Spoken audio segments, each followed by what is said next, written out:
Evangelho de João, no capítulo 14, versículo 27, Jesus diz: Deixo-vos a paz, a minha paz vos dou. Não vou-la dou como a dá o mundo. Não se turbe o vosso coração e nem se atemorize. O hino que vou cantar tem por título Esta Paz que Sinto em Minha Alma. É um hino que fala muito ao meu coração.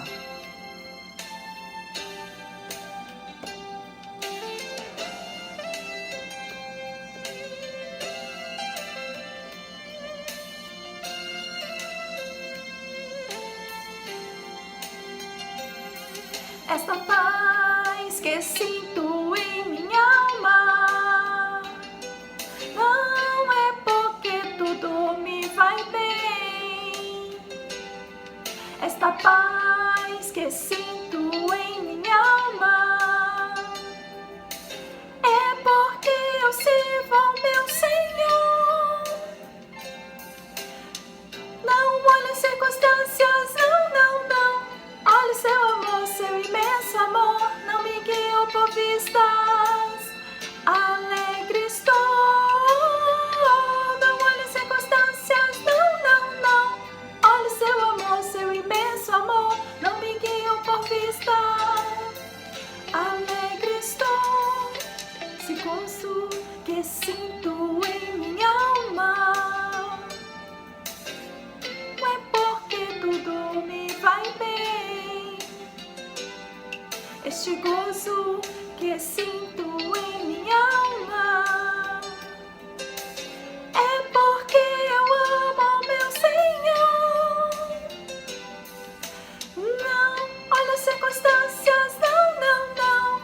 Olhe seu amor, seu imenso amor, não me guio por vistas. Alegre estou. Não olhe as circunstâncias, não. Olhe seu amor, seu imenso amor, não me guio por vistas. Alegre estou.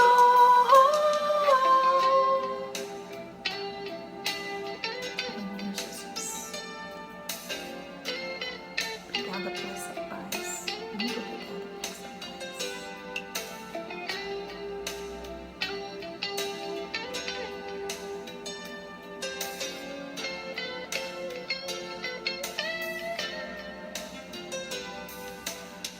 Não olhe circunstâncias, não. Olhe seu amor, seu imenso amor, não me guio por vistas. Alegre sou.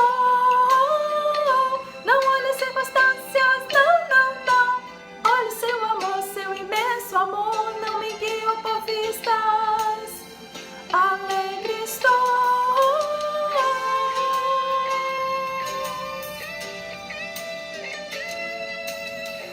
Não olhe circunstâncias, não. Olhe seu amor, seu imenso amor, não me guio por vistas. Alegre estou. Não olhe circunstâncias, não. Olhe seu amor, seu imenso amor, não me guio por vistas. Alegre estou.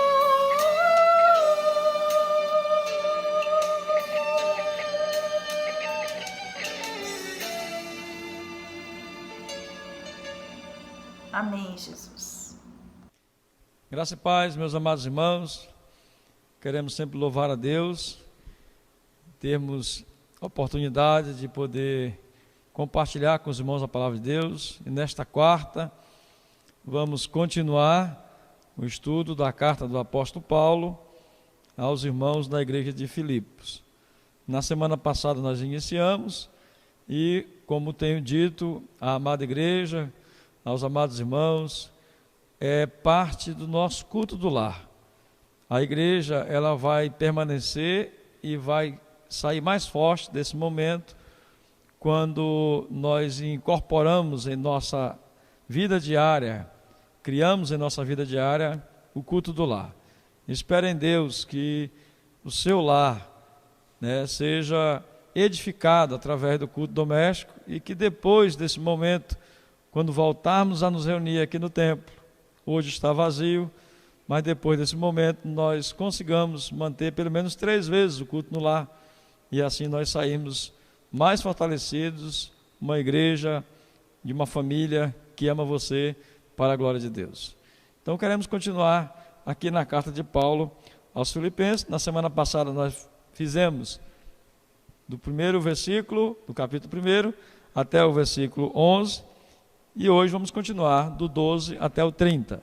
Diz assim a palavra de Deus: quero ainda, irmãos, que saibam que estas coisas que me aconteceram têm contribuído para o progresso do Evangelho, de maneira que toda a guarda pretoriana e todos os demais sabem que eu estou preso por causa de Cristo. E os irmãos, em sua maioria, estimulados no Senhor por minhas algemas, ousam falar da palavra com mais coragem. É verdade que alguns proclamam Cristo por inveja, por rivalidade, mas outros fazem de boa vontade. Estes os fazem por amor, sabendo que eu estou incumbido da defesa do Evangelho. Aqueles pregam a Cristo por interesse pessoal, não de forma sincera, pensando que assim podem aumentar os meus sofrimentos na prisão. Mas o que importa? Uma vez que, de uma forma ou de outra, Cristo está sendo pregado, seja com fingimento, seja com sinceridade. Também com isso me alegro. Sim, sempre me alegrarei, porque eu estou certo de que, pela súplica de vocês e com a ajuda do Espírito de Cristo Jesus, isso resultará em minha libertação. A minha ardente expectativa e esperança é que em nada serei envergonhado, mas que, com toda a ousadia, sempre, como também até agora, Cristo seja engrandecido no meu corpo, quer pela vida, quer pela morte. Porque para mim o viver é Cristo e o morrer é lucro. Entretanto, se eu continuar vivendo, poderei ainda fazer algum trabalho frutífero. Assim, não sei o que devo escolher. Estou certo pelos dois lados. Tenho o desejo de partir e estar com Cristo, que eu sei que é incomparavelmente melhor. Mas, por outro lado, estar com vocês é mais necessário que eu continue a viver assim. Estou convencido e estou certo de que ficarei e permanecerei com vocês para que progridam e tenham alegria na fé. Deste modo, vocês terão mais motivo para gloriar-se em Cristo Jesus por minha causa, por minha presença de novo no meio de vocês. Acima de tudo, vivam de modo digno do Evangelho, para que, indo até aí para vê-los, ou estando ausente, eu ouça a respeito de vocês, que estão firmes em um só Espírito, com uma só alma lutando pela fé do Evangelho, e que em nada sentem intimidados pelos adversários, pois o que para eles é prova evidente de perdição, para vós é sinal de salvação. Isto da parte de Deus, porque vocês receberam a graça de sofrer por Cristo, não somente de crer nele, pois vocês têm o mesmo combate que viram em mim, e agora estão ouvindo e continuam a ter. Esta é o final do primeiro capítulo da carta de Paulo, do texto que acabamos de ler. Vamos orar, meus irmãos, para que Deus ilumine os nossos corações e os irmãos sejam edificados no poder de Deus. Obrigado, Senhor, pela Tua palavra, que acabamos de lê-la, e que nesse dia, juntos, possamos encontrar-se com o Senhor, e uns com os outros, através deste canal, louvando o Teu nome. Abençoa nossas vidas, perdoa as nossas faltas, nos ajuda a caminhar contigo, olhando para Jesus. E em nome dele, nós oramos a Ti. Amém. Então, meus irmãos, na semana passada nós vimos a oração do missionário, do pastor Paulo, à igreja amada de Filipe. Então nós vimos isso, aquela oração maravilhosa que o apóstolo intercede por aquela igreja. E hoje nós veremos essas partes que continuam do Evangelho até ele chegar nesse final, no capítulo 1, onde ele vai começar os conselhos, o objetivo mesmo dessa carta, o conteúdo dessa carta. Então, primeiramente, dos versículos 12 até o versículo 18, Paulo está falando do progresso do Evangelho. Então, ele está falando de que as coisas que lhe aconteceram contribuíram para o progresso do Evangelho. Sendo assim, o que importa? O que importa é que Cristo está sendo pregado. Então, Paulo não perde o foco. Se nós olharmos aqui, ele não perde o foco. Aconteceram muitas adversidades, sofrimento, lutas que o apóstolo teve.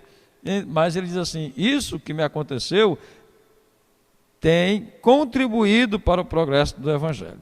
De maneira que ele, preso, prega àqueles que estão sendo seus guardadores, a guarda pretoriana. O Evangelho não está preso, diz o apóstolo Paulo. Então, sendo assim, o que importa? Ele está disposto, ele se dedicou e ele não se importou com sua vida, mas dedicou-se à pregação do Evangelho. E ele focalizou a sua vida na vida de Cristo. De maneira que ele já disse em outros textos: sede meus imitadores, como eu sou de Cristo. Então, Cristo está sendo pregado. E este é o foco do apóstolo. Ele não leva em consideração as grandes aflições, os sofrimentos já vividos, nem a expectativa de morte que estava por vir. Ele sabia, a certeza que ele tinha naquele momento é que ele iria morrer. Mas ele alerta àqueles irmãos, isso é para nós hoje, da urgente necessidade de pregarmos o Evangelho, de testemunhar da boa notícia, mesmo estando preso, mesmo sendo acusado por outros irmãos, mas a sua alegria consiste em que Cristo seja pregado. Então, meus irmãos, a situação para nós hoje, no mundo, não é favorável, certamente. Mas o que importa? O que importa é que o Evangelho seja pregado, que Cristo seja anunciado e que as pessoas se convertam e aceitem a Jesus encontrando o caminho do céu. Isso é o que importa. E é o que Paulo tinha em mente, e é o que deve ter em nossa mente, o foco da pregação do Evangelho. Nos versículos 19 até o versículo 26, o apóstolo está cheio de esperança. E esta ideia é maravilhosa, a gente nos encher de esperança quanto ao futuro. Embora cheio de esperança pela libertação, ele sabe que melhor está em Cristo. É incomparavelmente melhor. No entanto, ele assume aí dois desejos, diz claramente o texto: eu tenho dois desejos. Um é estar em Cristo, porque isto é bem melhor. E o outro é permanecer com os irmãos, porque isso vai contribuir para que a vida daqueles irmãos possam ser mais firmes, mais fervorosas, mais constantes em Cristo Jesus. E então ele resolve ficar, estabelece em sua vida ficar, nos seus dias guardados por Deus. O apóstolo Paulo sabe, nós também sabemos, que os nossos dias estão nas mãos do Senhor, guardados em Deus. Ele sabe quantos dias iremos permanecer aqui na face da terra. Deus sabe todas as coisas, e a maior certeza que nós temos é essa confiança em Cristo, porque com Ele nós somos guardados, e não perderemos a nossa vida, mas deixaremos à disposição do Senhor para ganhar uma na eternidade. Embora o apóstolo Paulo tivesse a esperança de ser livre, ele também tinha o propósito. Na carta aos Romanos, a gente olhando para os Romanos, a gente vai perceber que ele diz que ele quer ir a Roma para conhecer aqueles irmãos, mas que de lá ele quer o apoio daquela igreja para ir para a Espanha. E ele chega então em Roma preso e escreve essa carta aos Filipenses. Ele tinha a intenção de continuar pregando o Evangelho. Esse era o plano. E a igreja amada de Filipe o ajuda com grande amor. O seu pastor Paulo esteve com ele, apoiando na expansão do reino de Deus e no ministério que ele recebeu de Jesus através da obra missionária. Então, o primeiro ponto é que ele tem um foco. Qual é o foco? Cristo está sendo pregado. Isso é o que importa. Segundo ponto, ele está com esperança. E mesmo preso, ele tem a esperança de que será liberto para continuar pregando o Evangelho e confirmando a fé dos irmãos em Cristo Jesus, porque ele permanece vivo. E ele diz assim: para mim, o viver é Cristo, o morrer é lucro. Eu quero estar com Cristo, mas eu permaneço com os irmãos para que os irmãos sejam abençoados. Então, a partir do versículo 27, até o versículo 30, nessa nossa breve reflexão, ele inicia a exortação. Essa exortação, primeiramente, é a unidade. Já no capítulo 2, ele vai falar da humildade, depois ele vai falar da unanimidade, depois da obediência para a salvação, que nós vamos estudar na semana que vem. Então, hoje, nesse final, nós vamos ver a questão da unidade. No foco da sua vida de pregar a Cristo, ele também fala assim: irmãos, acima de tudo, vivam de um modo digno do Evangelho. Vocês devem estar firmes em um só espírito, em uma só alma, lutando juntos pela fé do Evangelho, e em nada serem intimidados. Nesse momento, meus irmãos, nós precisamos ter essas palavras em nossos corações: convicção, firmeza, fé, confiança, e lutar junto pelo Evangelho. Do que é que vale a nossa vida se não for a luta, se não for o propósito que Deus estabeleceu em nós de pregar o Evangelho, de anunciar o Evangelho? Quando você entrega a vida a Jesus, a expectativa da sua vida muda. Agora, o plano terrestre perde o seu valor. Ficar aqui não é o que Deus nos prometeu. Ele sabe exatamente os dias de nossa vida. E o nosso propósito é cumprir aquilo que Ele tem para nós. Com o exemplo de Paulo, com a obediência que ele entregou a sua vida pela causa do Evangelho. E pelo exemplo desta igreja, que o amava e o apoiava, nós temos que continuar firmes, perseverantes, convictos, confiados na luta da pregação do Evangelho. E encerro com um texto conhecido dos irmãos: porque para mim o viver é Cristo e o morrer é lucro. Eu gosto de dizer uma frase, dizer que o crente, na pior das hipóteses, quando morre vai para o céu. E Jonathan Edwards disse que a única coisa que a morte pode fazer à vida de um crente é entregá-lo nas mãos de Jesus. Paulo diz: eu sei em quem tenho crido, estou bem certo que é poderoso para guardar o meu tesouro até o dia final. Deus abençoe a vida dos irmãos, que nós possamos juntos, estamos procurando os meios para que a palavra chegue até você. Procure meio para que você proclame a palavra de Deus àqueles que ainda precisam de salvação. Como é que nós vamos chegar lá agora? Como é que nós vamos nos manter firmes, nos manter fiéis ao Senhor nesse instante? Pense nisso. Igreja fiel, que colabora com a obra missionária, que cresce, e um líder que entregou a sua vida pela causa do Evangelho. Que Deus nos abençoe.